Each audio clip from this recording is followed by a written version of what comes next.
You can't be back here. Step away from the restricted area.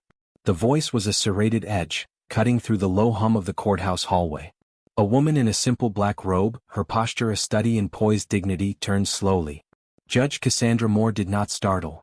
Her composure was a fortress built over years on the bench. "I believe you're mistaken, officer," she said, her voice calm and measured. Officer Mark, bristling with aggression, stepped closer, his face a mask of contempt. The crowd, sensing conflict, began to drift closer, their phones held aloft. "I said step away," he spat, jabbing a finger in her direction. "You people love ignoring rules, don't you?" The slur, veiled but unmistakable, hung in the air. Before Cassandra could articulate the depth of his error, his hand shot out, not to restrain but to strike. He smacked the leather-bound folder from her hands.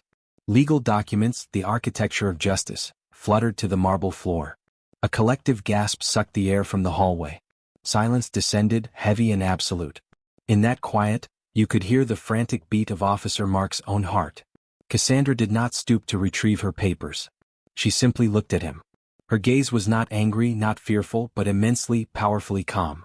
It was the look of a person who understood the scales of justice better than anyone, and she knew in that instant how unbalanced they had just become.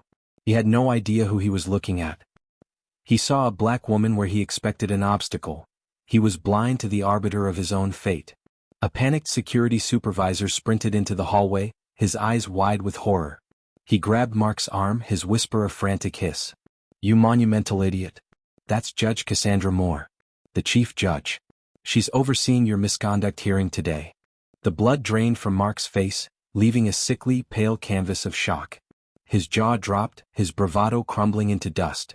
The ever-present cameras zoomed in, capturing the precise moment his world fell apart. This is a misunderstanding," he stammered, the words hollow. "Oh, it is." Judge Moore's voice was suddenly as sharp and as cold as steel.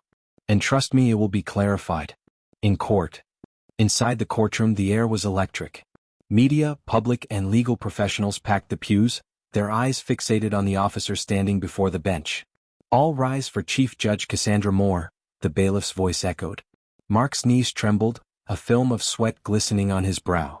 Judge Moore took her seat, the symbol of the very justice he had just desecrated. "Officer Mark Thompson," she began, her voice resonating with an authority that left no room for argument. "Today you stand accused not only of misconduct, but of a blatant racial assault, committed in full view of the public and the media." On the courtroom monitors the footage played. The slap. The scattered papers. The audible racial slur from the security camera's microphone, a damning echo in the silent room. The prosecutor's voice was grave. "Your Honor, this was not an isolated incident. Investigations have revealed 7 prior complaints of racial profiling against Officer Thompson." Whispers turned into a roar of outrage that spread from the courtroom to the growing protests outside. The headlines were already written: "Racist cop assaults black judge. Justice demanded." Judge Moore delivered her final statement, a powerful indictment of a system that had protected men like Mark for too long. Authority is not a shield for prejudice. A badge is not a license for abuse. Today, accountability wins. The crowd erupted in cheers as officers escorted a stunned Mark Thompson away in handcuffs, his career and reputation destroyed on live television. Later, as Cassandra left the courthouse, she was met by a group of young black law students, their faces alight with awe and inspiration.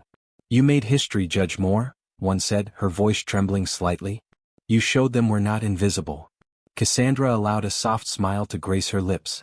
"We don't fight with fists or with hate," she told them, her voice now gentle but firm. "We fight with truth. We fight with power. We fight with the law."